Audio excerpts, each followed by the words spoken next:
तो हेलो बच्चों, नमस्कार एंड स्वागत है हमारे इस YouTube channel study with Ravi पर। प्यारे विद्यार्थियों, आज हम प्रवेश कर चुके हैं सेकेंड चैप्टर एनसीईआरटी के बायोलॉजी के पुष्पीय पादप में लैंगिक जनन। इस चैप्टर्स में हम लोग सभी एक एक पॉइंट को बारीकी से देखेंगे और सभी इंपॉर्टेंट यहाँ पे पॉइंट को बारीकी से समझेंगे। साथियों, ये चैप्टर्स आपके लिए काफी ज्यादा इंपॉर्टेंट है और बारीकी से सभी क्लास बाय क्लास चैप्टर्स को खत्म करेंगे। तो चैनल पर नए हैं तो लाइक एंड शेयर सब्सक्राइब जरूर कर दीजिएगा और फटाफट से शेयर भी कर दीजिए सभी भाई बहन एंड दोस्तों के पास। उम्मीद है कि आवाज पूरी तरह से एकदम परफेक्टली आप लोगों तक पहुंच रही होगी। तो स्टार्ट करते हैं पुष्पीय पादप में लैंगिक जनन का लेक्चर नंबर 1। तो पहला है, यहाँ पे लाइन कुछ दिया गया है, उसको समझ लेते हैं और बारीकी से एक एक पॉइंट को समझते हुए आगे की ओर बढ़ेंगे। प्यारे साथियों, यहाँ पे है कि पुष्प रूपांतरित परागरोह होता है। पुष्प क्या होता है? रूपांतरित परागरोह होता है। यह एंजियोस्पर्म्स का जननांग होता है। एंजियोस्पर्म्स मतलब आवृत बीजी का क्या होता है प्यारे साथियों? जननांग होता है। एक पुष्प में 4 भाग होते हैं जो चक्रों में व्यवस्थित होते हैं। प्यारे साथियों, एक पुष्प में कितने भाग होते हैं? टोटल के टोटल 4 भाग होते हैं और ये जननांग होता है। किसका जननांग होता है? एंजियोस्पर्म्स मतलब आवृत बीजी का जननांग होता है। चलिए अब हम लोग पुष्प की संरचना को एक एक करके डिटेल्स में सभी संरचनाओं को बारीकी से पढ़ते हैं और देखते हैं। तो सबसे पहले आपके पास ये पुष्प है और पुष्प के एक एक पार्ट आपके सामने पूरी तरह से यहाँ पे लिखा गया है। तो सबसे पहले ये पुष्प की संरचना है, ये आप जान लीजिए। प्यारे साथियों, आपके अंदर ये जो दिख रहा है, ये वाला पार्ट जो दिख रहा है, इस पार्ट को हम लोग क्या बोलते हैं? अंडाशय बोलते हैं। इस पार्ट को अंडाशय बोलते हैं, यानी ओवरी इंग्लिश में जिसको ओवरी बोलते हैं। ये क्या है? तो ये स्त्री जनन अंग है, ठीक है, इसे मादा जनन अंग भी बोलते हैं। उसके बाद इसके ऊपर जो आता है ये यहाँ तक की पार्ट को प्यारे साथियों हम लोग क्या बोलते हैं? यहाँ तक की पार्ट को हम लोग बोलते हैं क्या? वर्तिका। इस पार्ट को क्या बोलते हैं? वर्तिका बोलते हैं। ध्यान से देखिएगा, जिसको मैं ब्लैक कर रहा हूं ये क्या है? वर्तिका है, जिसको इंग्लिश में क्या बोलते हैं? स्टाइल बोलते हैं। प्यारे साथियों, इंग्लिश में क्या बोलते हैं? स्टाइल बोलते हैं। और ये क्या है? वर्तिका है, जो एक नली की समान संरचना होती है। क्या होती है? एक नली की समान संरचना होती है। उसके ऊपर जो आपको यहाँ पे दिख रहा है प्यारे साथियों, ये वाला भाग है वर्तिकाग्र, स्टिग्मा जिसे इंग्लिश में कहते हैं। ये वही वर्तिकाग्र है जिस पर आकर प्यारे साथियों परागकण झरते हैं। परागकण क्या होता है? यहीं पे झरता है और ये एक प्रकार का क्या होता है? चिपचिपा होता है, चिपचिपा। एक एक यहाँ पे पॉइंट को समझिएगा जो मैं बता रहा हूं और आपके लिए रामबाण ये क्लास साबित होगा। एक एक पॉइंट आपको समझ में आएगा और जिंदगी भर कभी नहीं भूल पाइएगा। तो ये चिपचिपा होता है, अभी सिर्फ इतना ही समझिए। और वर्तिकाग्र, साथ में वर्तिका और अंडाशय, तीनों जो भाग हमने बताया है, ये तीनों भाग को मिला के हम लोग क्या बोलते हैं? स्त्री केसर बोलते हैं। स्त्री केसर मतलब मादा अंग बोलते हैं इसको। यानी बायोलॉजी और पुष्प के भाषा में, यानी पौधे के भाषा में स्त्री शब्द का, स्त्री केसर शब्द का हम लोग क्या करते हैं? इस्तेमाल यहाँ पे करते हैं। तो ये सभी क्या हो गया? स्त्री केसर हो गया। यानी 3 पार्ट को मिला के, इस पार्ट और इस पार्ट को मिला के, तीनों पार्ट मिला के क्या हो गया? स्त्री केसर हो गया। अब हम समझते हैं नर जननांग के भाग के, जिसे हम लोग पुंकेसर कहते हैं। ये जो आपको रेड कलर वाला भाग दिख रहा है, यही है परागकोश। ये क्या है प्यारे साथियों? परागकोश है। क्या है? परागकोश। एक एक करके आप लिख भी सकते हैं अपने कॉपी में। ये क्या है? परागकोश है। इसमें क्या होते हैं? परागकण होते हैं। परागकण किसमें होते हैं? परागकोश के अंतर्गत आता है और ये परागकण जो है परागकोश के अंतर होता है। उसके नीचे जो परागकोश को सहारा दे रखा है, ये हरा रंग का डंठल, इसको क्या बोलते हैं हम लोग? पुतंतु बोलते हैं, जिसको इंग्लिश में फ्रेगमेंट्स भी बोल सकते हैं, याद रखिएगा। तो ये हो गया। ये दोनों को मिलाकर परागकोश और पुतंतु को मिलाकर हम लोग स्टेमेन बोलते हैं, जिसे इंग्लिश में पुंकेसर कहते हैं। क्या बोलते हैं? इंग्लिश में पुंकेसर कहते हैं। ये आपको याद आना चाहिए और एक एक पॉइंट को समझते चलिए। चलिए अब बात करते हैं ये हरी पत्ती वाली संरचना के बारे में। ये जो पत्ती निकली गई है, इस पत्ती को हम लोग बोलते हैं क्या? बाह्य दल। इस पत्ती को क्या बोलते हैं? बाह्य दल बोलते हैं। और एक को क्या बोलते हैं? दल बोलते हैं। एक पत्ती को दल बोलते हैं, बट एक पुष्प के अंदर 3 से 4 ऐसे दल होते हैं, तो सभी को मिला के क्या बोलते हैं हम लोग, जैसे ये हो गया, ये हो गया, एक और उस साइड से होगा, एक और इस साइड से होगा, मतलब सभी को मिला के हम लोग क्या बोलते हैं, बाह्य दल पुंज बोलते हैं। क्या बोलते हैं, दल पुंज के नाम से पुकारते हैं। दल पुंज का मतलब क्या होता है कि दल का पुंज मतलब प्रकाश पुंज, जैसे हम लोग बोलते हैं कि प्रकाश का पुंज आ रहा है, मतलब बहुत सारे प्रकाश आ रहा है। सेम उसी प्रकार दल अगर बहुत सारे हैं तो उसको हम लोग क्या बोलेंगे, पुंज में बोलेंगे, मतलब दल पुंज के नाम से जानेंगे। तो ये भी आपको पूरी तरह से समझ में आ गया होगा, उम्मीद है कि ये भी आपको समझ में आ गया होगा। और ये जो दिख रहे हैं आपको, ये जो आपको दिख रहा है प्यारे साथियों, ये क्या है, ओव्यूल है, अंड है, जिसे अंड कोशिका कहते हैं। ये पूरे को तो हमने बताया था आपको, ये जो पूरा जो संरचना है इसको तो हम अंडाशय कहते ही कहते हैं, बट इसके अंदर ये जो आपको दिख रहा है इसको हम लोग अंड बोलते हैं, अंड कोशिका बोलते हैं। तो ये आपको एकदम पूरी तरह से समझ में आ गया होगा। बात करते हैं इस स्ट्रक्चर्स में एक और, यहाँ पे इसको तो हम लोग दल बोले, और ये भी देख सकते हैं आप दल है, ये भी दल है, और एक इधर से भी हो सकता है प्रोटेक्ट करने के लिए। इस सभी दल को मिला के क्या बोलेंगे, दल पुंज बोलेंगे। बट ये क्या है, बाह्य दल है। ये क्या है, बाह्य दल है। ये क्या करता है प्यारे साथियों, संपूर्ण पुष्प को कली में सुरक्षा करता है। ये आपस में क्या करता है, इसको ढक देता है पूरी तरह से। और कली, जब कलिका रहती है, कली में रहती है पुष्प, यानी आप लोगों ने देखा होगा जब छोटे छोटे पुष्प रहता है उसको हम लोग कलिका बोलते हैं, कली पुष्प। तो उसको क्या करता है, प्रोटेक्ट करने का कार्य करता है संपूर्ण को बाह्य दल पुंज, यानी कली में सुरक्षा प्रदान करता है। जब देखते हैं कि पुष्प खिलना स्टार्ट हो जाता है तो ये मुरझाकर नीचे की ओर गिर जाती है और ये सूख कर नीचे धरती पे झड़ जाती है। तो ये आपको समझ में पूरी तरह से आ गया होगा। चलिए यहां पर एक पॉइंट आता है, जरा जूम करके मैं यहां पे लिखता हूं कि सहायक पत्र। सहायक पत्र क्या होता है, इसको जरा लिख लीजिए। सहायक पत्र, सहायक पत्र क्या होता है, बाह्य दल पुंज व दल पुंज, ये सहायता करता है। बाह्य दल पुंज एवं वह दल पुंज, दल पुंज ये क्या होता है प्यारे साथियों, ये सहायक पत्र होते हैं। क्या होते हैं, सहायक पत्र होते हैं। इसे आप जरूर लिख लीजिए, लिख लिए। चलिए एक और पॉइंट आता है, आवश्यक पत्र। ये क्या होता है, इसको भी आप लिख लीजिएगा, ये भी सभी आपको काम देगा, और एक एक करके लिख लीजिएगा। ये सहायक पत्र क्या होता है, तो ये पुमंग होता है। पुमंग के बारे में हमने आपको बताया था, ये पुमंग होता है, और साथ में जायांग भी होता है। जायांग यानी नर अंग और मादा अंग, ये क्या है, नर और मादा दोनों के बारे में बताया गया। ये क्या होते हैं, आवश्यक पत्र होते हैं। बट जो दल पुंज और बाह्य दल पुंज थे वो सिर्फ सहायता में कार्य करते हैं, प्रोटेक्शन का कार्य करता है। लेकिन आवश्यक पत्र जो होता है ये दोनों यही होता है, पुमंग और जायांग। ये आपको समझ में आ गया होगा। अब हम बात कर लेते हैं जरा स्त्रीकेसर के भाग की। तो कुछ इस प्रकार के स्त्रीकेसर देखने को मिलता है। कैसा मिलता है सर, कुछ इस प्रकार को देखने को मिलेगा, कुछ इस प्रकार को। ध्यान से देखिएगा, स्ट्रक्चर्स आपको पूरी तरह से समझ में आ जाना चाहिए। स्ट्रक्चर्स क्या पूरी समझ में आ जाना चाहिए, जरा सही से बनाते हैं हम लोग। कुछ इस प्रकार के होते हैं। यह क्या है प्यारे साथियों, स्त्रीकेसर है। इस पूरे भाग को हम लोग क्या बोलते हैं, सॉरी, इस पूरे भाग को हम लोग क्या बोलते हैं, स्त्रीकेसर बोलते हैं, एक स्त्रीकेसर बोलते हैं। ठीक है, साथ में अंदर में कुछ इस प्रकार से संरचना होती है, इस प्रकार से दोनों तरफ से संरचना इस प्रकार से कुछ घुमावदार होती है। ठीक है, तो इसका जो ये बड़ा भाग है इसको हम लोग वर्तिकाग्र बोलते हैं। उसमें कुछ छोटा आपको दिखा होगा, लेकिन इसमें मैं पूरी तरह से आपको दिखा रहा हूं। ये क्या भाग है, ये वर्तिकाग्र वाला भाग है। साथ में ये क्या है, यहां से यहां तक के भाग को हम लोग क्या बोलते हैं, वर्तिका बोलते हैं। इस भाग को क्या बोलते हैं, वर्तिका। ये क्या हुआ, वर्तिकाग्र हो गया। ठीक है, और यहां से यहां तक के भाग को हम लोग प्यारे साथियों क्या बोलते हैं, अंडाशय बोलते हैं।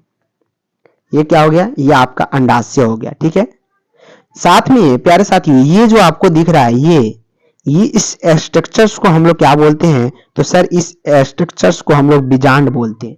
यही क्या है, बीजांड है। और साथ में ये जो है, ये क्या है सर, तो ये अंड कोशिका है। ये क्या है, अंड कोशिका है। जरा आप लोग ध्यान से लिख लीजिएगा। तो ये आपको समझ में आ गया होगा, एग सेल है जिसे मादा युग्मक भी बोलते हैं। तो ये स्ट्रक्चर्स आप उतार सकते हैं, स्क्रीनशॉट ले सकते हैं। हम आगे की ओर बढ़ते हैं और देखते हैं कि आगे आपको क्या बताया गया है। तो बाह्य दलपुंज के बारे में, सेपल के बारे में सबसे पहले यहाँ पे दर्शाया गया है कि यह पुष्प का सबसे बाहरी चक्र होता है। बाह्य दलपुंज, जैसा कि हमने आपको बताया था कि पुष्प का सबसे बाहरी क्या होता है, यहाँ पे चक्र होता है। इसका रंग हरा होता है, हरा कलर का हमने आपको दिखाया था। इनके एकल सदस्य को बाह्य दल कॉलिक्स कहते हैं, बट पूरी सदस्यों को मिलाकर बाह्य दल पुंज बोलते हैं। क्या बोलते हैं? बाह्य दल पुंज बोलते हैं। ये तो आपको पूरी तरह से समझ में आ गया होगा और उम्मीद है कि एक एक पॉइंट आप लोग ध्यान से भी सुन रहे होंगे। तो ये क्या हो गया, इसका ये पेटल हो गया, साथ में ये क्या हो गया, सेपल। यानी ये क्या हो गया, ये तो दल हो गया प्यारे साथियों। ये क्या हो गया, यह बिल्कुल एक को तो हम लोग क्या बोल देंगे, दल बोल देंगे एक को। और ये क्या है, सेपल है, यानी बाह्य दल है। क्या है ये? बाह्य दल है। बट इसमें बहुत सारे दल है, ये एक ये दल है, एक ये है, एक ये है, तो सभी को मिला के यहाँ पे हम लोग पुंज लगा देते हैं तो ये बाह्य दल पुंज हो जाता है। सेम इसी प्रकार इसमें भी हम लोग पुंज लगा देते हैं तो ये बाह्य दल पुंज हो जाता है और ये दल पुंज हो जाता है। तो इसके बारे में आप लोगों ने पूरी तरह से समझ लिया है, उम्मीद है। अब हम लोग बात कर लेते हैं दल पुंज के बारे में। सबसे पहले हमने आपको स्ट्रक्चर्स के माध्यम से समझा दिया है और एक एक करके इसको हम लोग राइटिंग में लाए हैं लिख के, ताकि आपको टाइम भी कम लगे और एक एक पॉइंट आपको समझ में आ जाए। दल पुंज यानी पेटल्स के बारे में हम लोग जानते हैं। कहता है यह पुष्प की रंगीन पंखुड़ियों का चक्र होता है। यह पुष्प की कैसा होता है, रंगीन पंखुड़ियों का चक्र होता है, चटकार होता है। ऐसा लगता है कि अगर किसी पक्षी को नजर आ गया, किसी तितली को नजर आ गया तो उसकी ओर वो आकर्षित होता है, यानी अच्छी तरह लगता है। जैसे हम पुष्प को देखते हैं, गुलाब को, तो ऐसा लगता है कि तोड़ के हाथों में ले ले और अच्छी कलर को दिखता है। तो इसके एकल सदस्य को दल कोरोला कहते हैं और दल पुंज पेटल्स तथा बाह्य दल पुंज पुष्प के सहायक अंग होते हैं। समझ में आ गया कि दल पुंज तथा बाह्य दल पुंज जो हमने आपको बताया, पेटल्स एंड सेपल, ये पुष्प के क्या है, तो सिर्फ और सिर्फ हेल्पर अंग है, यानी सहायक अंग है।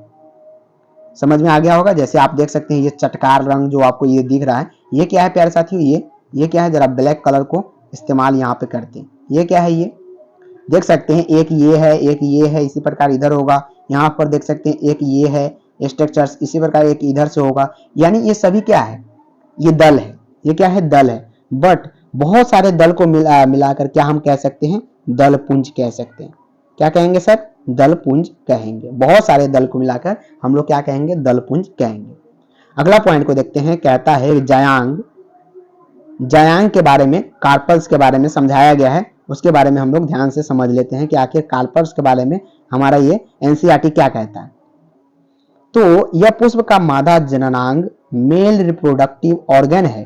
इसके एकल सदस्यों को गाइनोसियम कहते हैं। सर एकल सदस्यों को क्या कहते हैं? पुष्प के मादा जननांग है, मेल रिप्रोडक्टिव ऑर्गन है, इसके एकल सदस्यों को क्या बोलते हैं, तो गाइनोसियम बोलते हैं। चलिए इसके बारे में जानते हैं एक एक करके, जायांग के बारे में। ये देख लीजिए आपके सामने स्त्रीलिंग, जायांग यानी स्त्रीलिंग जिसे भी बोल सकते हैं, ये क्या है, जायांग है। ठीक है, ये जो है दल है, ये देख सकते हैं दल, ये देख सकते हैं इसमें क्लियर कुछ और दिख रहा है, दल है, सभी दल है, ये भी दल है। सभी दल स्त्रीलिंग को, जायांग को सुरक्षा प्रदान करता है। और अंदर का स्ट्रक्चर्स ये देख सकते हैं, स्टिग्मा, स्टाइल, यहाँ पे सभी प्रकार के दिया गया है, कार्पल, ओवरी, ओव्यूल, सभी का स्ट्रक्चर्स यहाँ पे आपको दिया गया है। अगला है पुमंग के बारे में, ध्यान पूर्वक देख लेते हैं कि पुमंग के बारे में हमारा एनसीईआरटी का क्या राय है, उसके बाद समझते हैं। पुमंग यानी एंड्रोसियम के बारे में, तो यह पुष्प का नर जननांग फीमेल रिप्रोडक्टिव ऑर्गन है। इसके एकल को क्या बोलते हैं, पुंकेसर स्टेमेंस कहते हैं।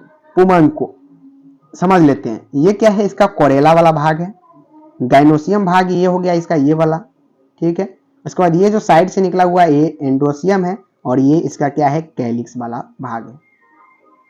पुमंग तथा जायांग, गाइनोसियम पुष्प के जननांग रिप्रोडक्टिव ऑर्गन है। पुष्प की खेती करना फ्लोरिकल्चर कहते हैं। ये जो है आपके लिए प्यारे साथियों पॉइंट काफी ज्यादा इंपॉर्टेंट है।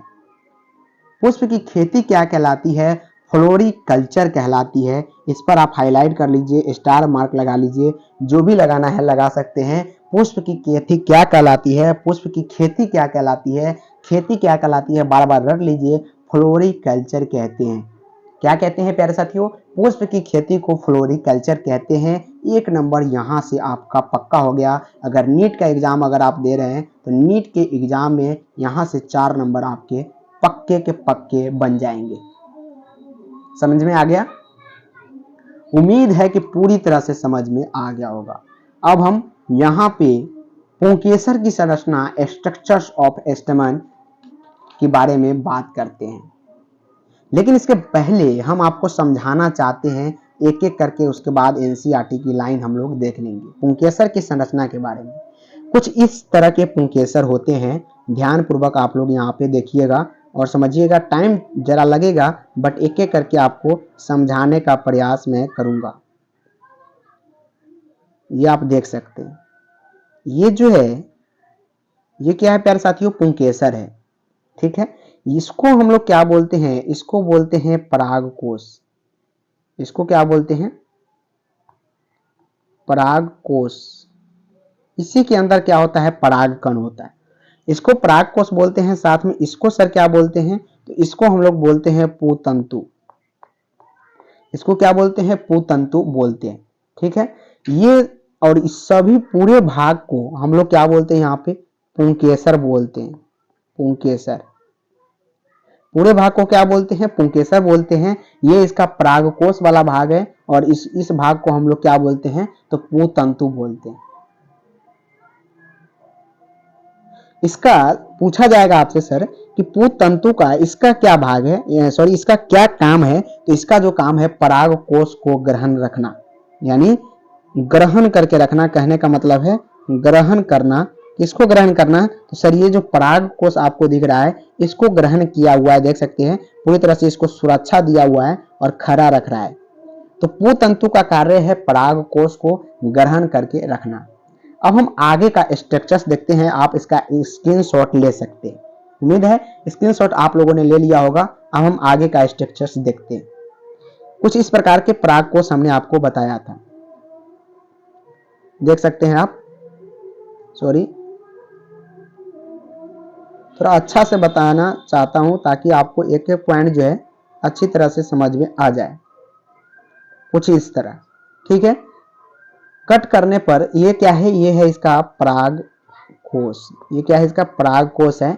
जब इस परागकोश को हम प्यारे साथियों क्या करेंगे, कट करेंगे। कट करने पर अब हम इसको कट करके देखते हैं कि अंदर में इसका स्ट्रक्चर्स कैसा हमको दिखता है। चलिए जरा हम इसको कट करते हैं, तो कुछ इस तरह से कटिंग में हमको दिखेगा। ऐसे तो हमको ऐसे दिख रहा था, लेकिन अब हम इसको 3D में देखेंगे। 3D स्ट्रक्चर्स में हम इसको देखेंगे, ठीक है। तो एक एक करके ध्यान से देखिएगा, काफी आपको अच्छा लगेगा ये स्ट्रक्चर्स। ये कुछ स्ट्रक्चर्स इसका है, ये इसका कटा हुआ भाग है ऊपर वाला, और नीचे वाला भाग को जब हम देखते हैं तो कुछ इस तरह के हमको दिखता है। देखिएगा, देख सकते हैं आप, ध्यान पूर्वक देखिएगा, काफी आपके लिए ये इंपॉर्टेंट लगेगा। देखिए 4 कोष्ठक आपको यहाँ पे दिख रहा होगा, ये 4 कोष्ठ, और यहां से ये डंठे नीचे आ गया और यहां से भी ये नीचे आ गया। ये 3D स्ट्रक्चर्स है। ये क्या है, 3D स्ट्रक्चर्स है। और प्यारे साथियों यहाँ पे जो ये आपको दिख रहा है, ये साथ में ये और ये, तो आपसे पूछा जाएगा प्यारे साथियों कि पराग कोष जो होता है कितने भीति को होते हैं, तो 2 होते हैं, लेकिन अंदर में इसके क्या होता है, पाली कितना होता है, ये अगर आपसे पूछा जाएगा तो एक पाली में 2 लघु बीजाणु धानी होते हैं। लेकिन अगर पराग कोष में कितने पाली होते हैं ये पूछा जाएगा तो 4 क्या होते हैं, पाली होते हैं। ये आप लिख लीजिए सबसे पहले, एक पराग कोष में कितने पाली होते हैं, 4 पाली होते हैं, ठीक है। और ये यहाँ पे ये क्या होते हैं, तो सर ये संयोजी होते हैं। संयोजी जो आपस में कांटेक्ट करके रखता है, इसको क्या बोलते हैं, संयोजी बोलते हैं। जो मृत्युतक उत्तक से बना होता है, यानी मरे हुए उत्तक से बना होता है, इसलिए इसको मृत्युतक बोलते हैं। एक पाली में 2 लघु बीजाणु धानी होते हैं, आप देख सकते हैं यहाँ से अलग है। और इस पाली को हम लोग क्या बोलते हैं, एक पाली बोलते हैं। इस पाली को क्या बोलेंगे, एक पाली। एक पाली में क्या होता है, एक पाली में दो लघु बीजाणुधानी होते हैं। एक पाली में दो क्या होते हैं? लघु बीजाणुधानी होते हैं। इसको आप समझ लीजिए। तो यह समझ में आ गया होगा कि एक पाली में कितने लघु बीजाणुधानी होते हैं प्यारे साथियों? दो लघु बीजाणुधानी होते हैं। आप लोगों ने इसको देख लिया, ठीक है। अब इस स्ट्रक्चर्स में लघु बीजाणुधानी कौन है? तो सर ये जो है ये क्या है? इसका लघु बीजाणुधानी है। लघु बीजाणुधानी है, ऐसे आप समझ लीजिएगा। स्क्रीन पर थोड़ा लिखने में दिक्कत होता है। तो ये क्या है? इसका लघु बीजाणुधानी है। इसमें क्या होता है? पराग कण का निर्माण होता है। इसी लघु बीजाणुधानी में क्या होता है? पराग कण जो होता है प्यारे साथियों, पराग कण, इसका क्या होता है? इसमें निर्माण होता है पराग कण का। किसमें? लघु बीजाणुधानी में क्या होता है? पराग कण का निर्माण होता है। तो आपसे अगर पूछा जाएगा कि यहाँ पे पराग कण किसमें पाया जाता है और ऑप्शन रहेगा पराग कोश, पराग नलिका या लघु बीजाणुधानी, तो आप लघु बीजाणुधानी मानिएगा। पराग कण किसमें पाया जाता है? तो लघु बीजाणुधानी में पाया जाता है। ये आपको समझ में आ गया होगा। चलिए, ये जो होता है हमने आपको बताया द्विपालित संरचना है। एक पाली इधर है, एक पाली इधर है। ये परागकोश की संरचना आपके सामने थी। चलिए हम अब बात कर लेते हैं जरा एनसीईआरटी पर। एक एनसीईआरटी क्या कहता है? तो कहता है पुंकेसर की संरचना स्ट्रक्चर्स ऑफ स्टेमन्स। पुंकेसर 3 भागों में बांटे हुए हैं। परागकोश जिसे एंथर कहते हैं। परागकोश की संरचना कुछ इस प्रकार से हमने आपको बतलाया। ये क्या है? परागकोश है। योजी कनेक्टिव, ये जो है योजी है, इसको कनेक्ट किया हुआ है। और पूतंतु जिसे फिलामेंट्स बोलते हैं। चलिए अब देखते हैं परागकोश की संरचना को। ऐसे तो हमने पहले ही इसके बारे में पूरी तरह से देख लिया है, लेकिन अब एक एक करके एनसीईआरटी की भी लाइनें देख लेते हैं। परागकोश की संरचना स्ट्रक्चर्स ऑफ एंथर। परागकोश पुंकेसर की ऊपरी फूला हुआ भाग होता है। जैसा कि हमने बताया, परागकोश जो होता है, ये जो आपको दिख रहा है और ये भी जो दिख रहा है, ये भी जो दिख रहा है, ये भी जो दिख रहा है, ये सभी क्या है प्यारे साथियों? तो ये जो है परागकोश है। क्या है? परागकोश है, याद रखिएगा। तो परागकोश पुंकेसर की ऊपरी फूला हुआ क्या है? भाग होता है। परागकोश द्विपालित चतुष्कोणीय होता है। हमने जैसा कि आपको बताया 3D स्ट्रक्चर्स में कि द्विपालित तो थी, लेकिन चतुष्कोष्ठीय संरचना भी थी। एक पाली के अंदर प्यारे साथियों दो क्या थी? लघु बीजाणुधानी थी। कुछ इस प्रकार से आपको देखा कि एक पाली के अंदर जो है कितना थी, देख सकते हैं। एक पाली के अंदर कितना है? 2 लघु बीजाणुधानी है और टोटल के टोटल 4 चतुष्कोटीय संरचना होती है। समझ में आ गया? तो अब चलते हैं हम लोग। कहता है कि यानी कि परागकोश 2 पालियों में बटा होता है। बिल्कुल, जैसा कि हमने आपको बताया पहले ही कि परागकोश जो है 2 पाली में बटा होता है तथा प्रत्येक पाली 2 कोशिकाओं में बटी होती है। बिल्कुल, एक लंबवत खांच परवारक दोनों पालियों को अलग करते हुए तंतु तक जाता है। जैसा कि हमने बताया था कि जो संयोजी थी प्यारे साथियों, संयोजी जो मृदुतक से बना हुआ था, वो आपस में बांटने का कार्य करता है। दोनों पालियों को बांटने का कार्य कौन किया था? यहाँ पे संयोजी किया था, जो मृदुतक से बना होता है। समझ में आ गया? अब ये स्ट्रक्चर्स है परागकोश का। ये देख सकते हैं एंथर है, जिसे हम लोग परागकोश बोलते हैं। परागकोश, ठीक है। ये इसका क्या है? फिलामेंट्स है, पूतंतु जिसे बोलते हैं। तो परागकोश की प्रत्येक कोशिकाओं में लघु बीजाणुधानी पाई जाती है। जैसा कि हमने बताया, परागकोश की कोशिकाओं में क्या थी? छोटी छोटी लघु बीजाणुधानी थी। और इसी के अंदर क्या थी प्यारे साथियों? परागकण। इसी के अंदर क्या होता है? परागकण होता है। यही इंपॉर्टेंट यहाँ से क्वेश्चंस आपसे पूछे जाते हैं कि परागकण कहाँ पे पाया जाता है? तो लघु बीजाणुधानी में पाया जाता है। चलिए अब लघु बीजाणुधानी के स्ट्रक्चर्स आ गई है, तो सबसे पहले हम लघु बीजाणुधानी के बारे में जान लेते हैं, उसके बाद इसके बारे में थ्योरी पढ़ेंगे। तो सबसे पहले हमने जैसा कि निकाला ये छोटा सा स्ट्रक्चर, इसको हमने कहा कि ये क्या है सर? ये लघु बीजाणुधानी है। लघु बीजाणुधानी,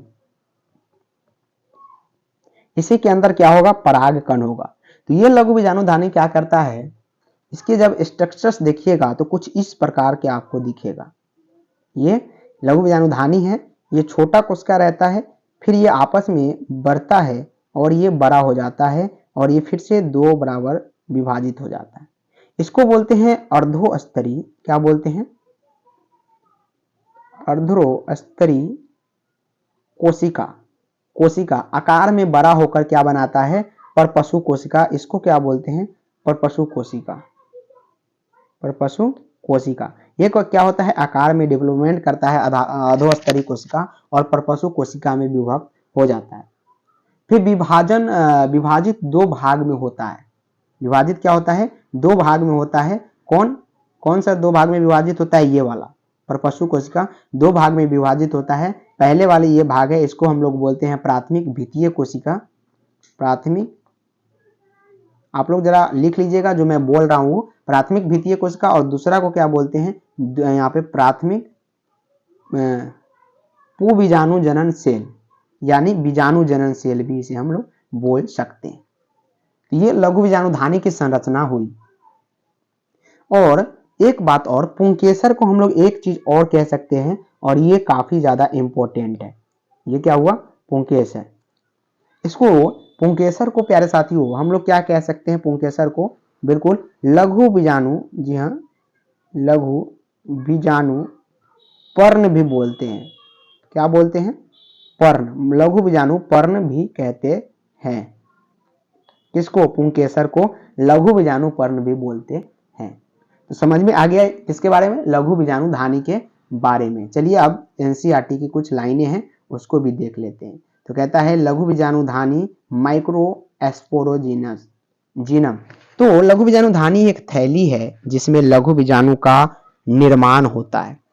जैसा कि बताया, लघु बीजाणुधानी के अंदर लघु बीजाणु का क्या होता है, निर्माण होता है। इसमें प्राग मात्र कोशिका, जिसे पॉलिन मदर सेल बोलते हैं, या लघु बीजाणु मात्र कोशिका पाई जाती है। इन लघु बीजाणु मात्र कोशिका के द्वारा पराग कणों का निर्माण होता है। जैसा कि हमने आपको बताया लघु बीजाणु मात्र कोशिका के बारे में, फिर वो परपशु कोशिका के अंतर्गत जाता है, प्राथमिक द्वितीय कोशिका बनाता है और प्राथमिक बीजाणु जनन सेल बनाता है। समझ में आ गया। अब यहाँ पे इसके स्ट्रक्चर्स के बारे में देख लेते हैं। ये जो है, ये देखिए बी और ये सी। चलिए इसकी भित्ति के बारे में देखते हैं। ये है लघु बीजाणुधानी की संरचना, 4 भित्तियां होती है इसकी।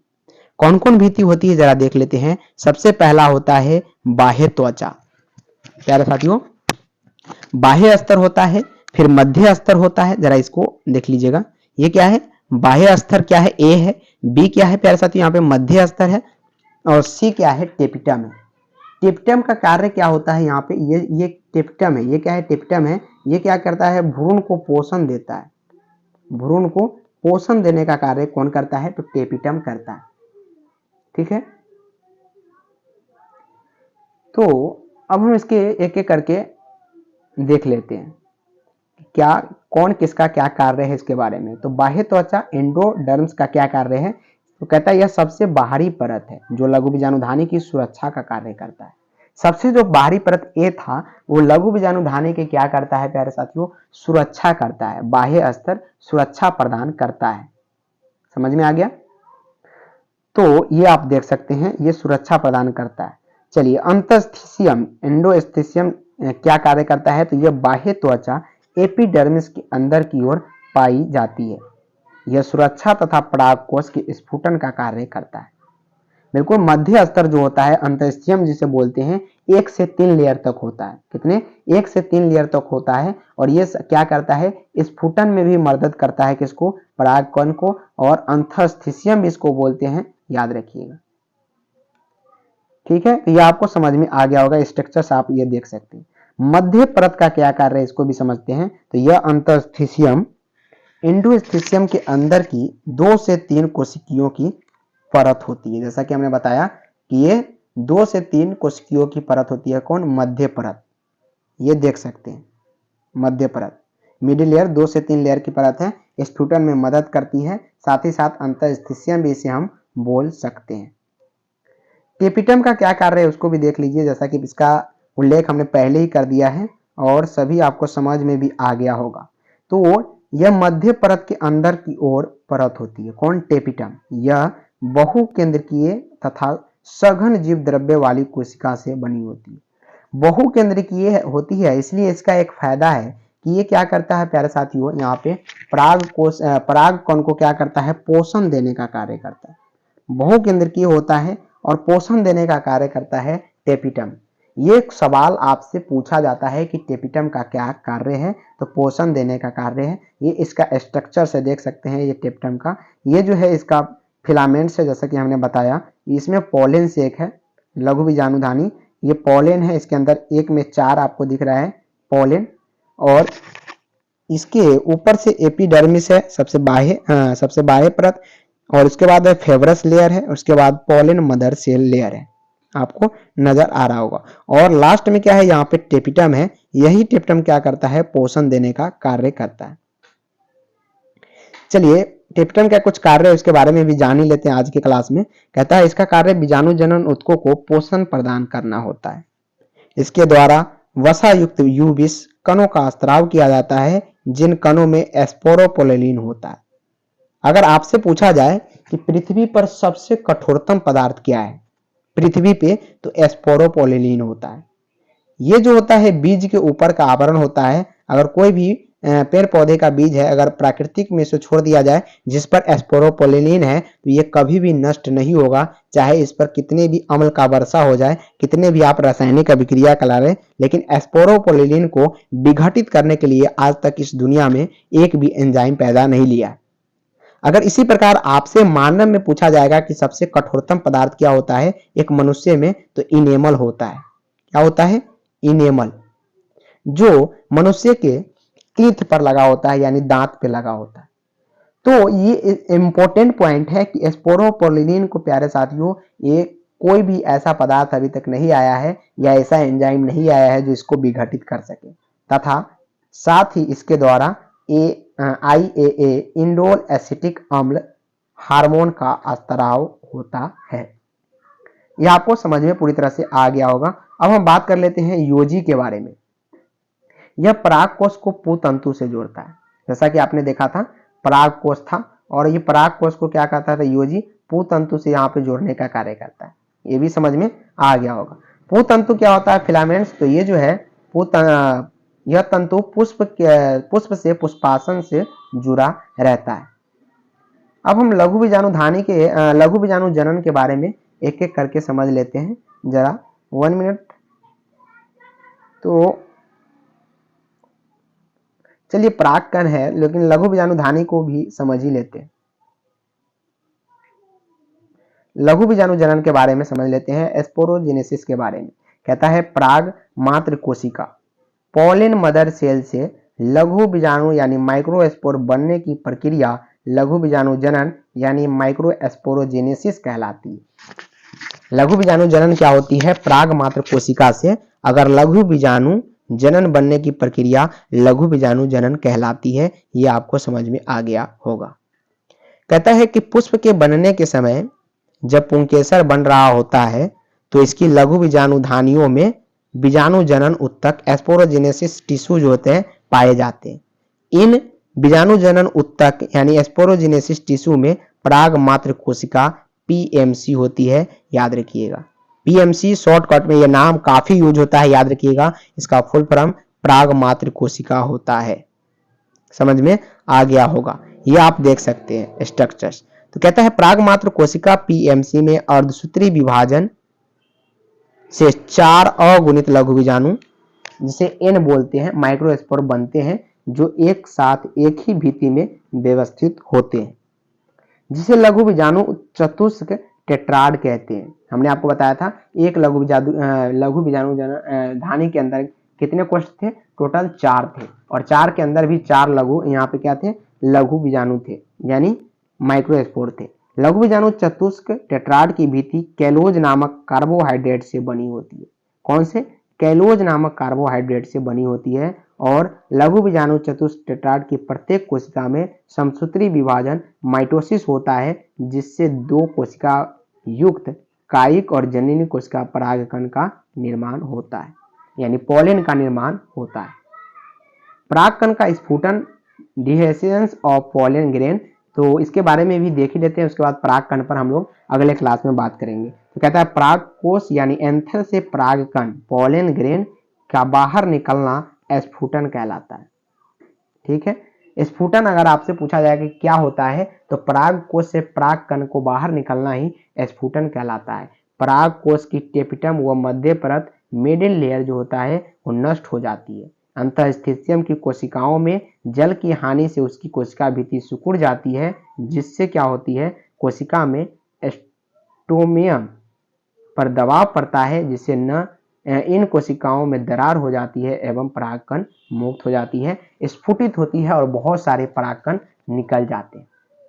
चलिए इसके बाद है परागकण के बारे में। तो परागकण के एक एक चित्र के साथ हम अगले क्लास में आपको एक एक पॉइंट को दर्शाते हुए पढ़ाएंगे और मस्ती के साथ पढ़ाएंगे। एक भी चीज आपको यहाँ पे नहीं समझ में आए ऐसा हो ही नहीं सकता। एक एक पॉइंट को समझाते हुए और लिखते हुए अपने हाथों से चलेंगे।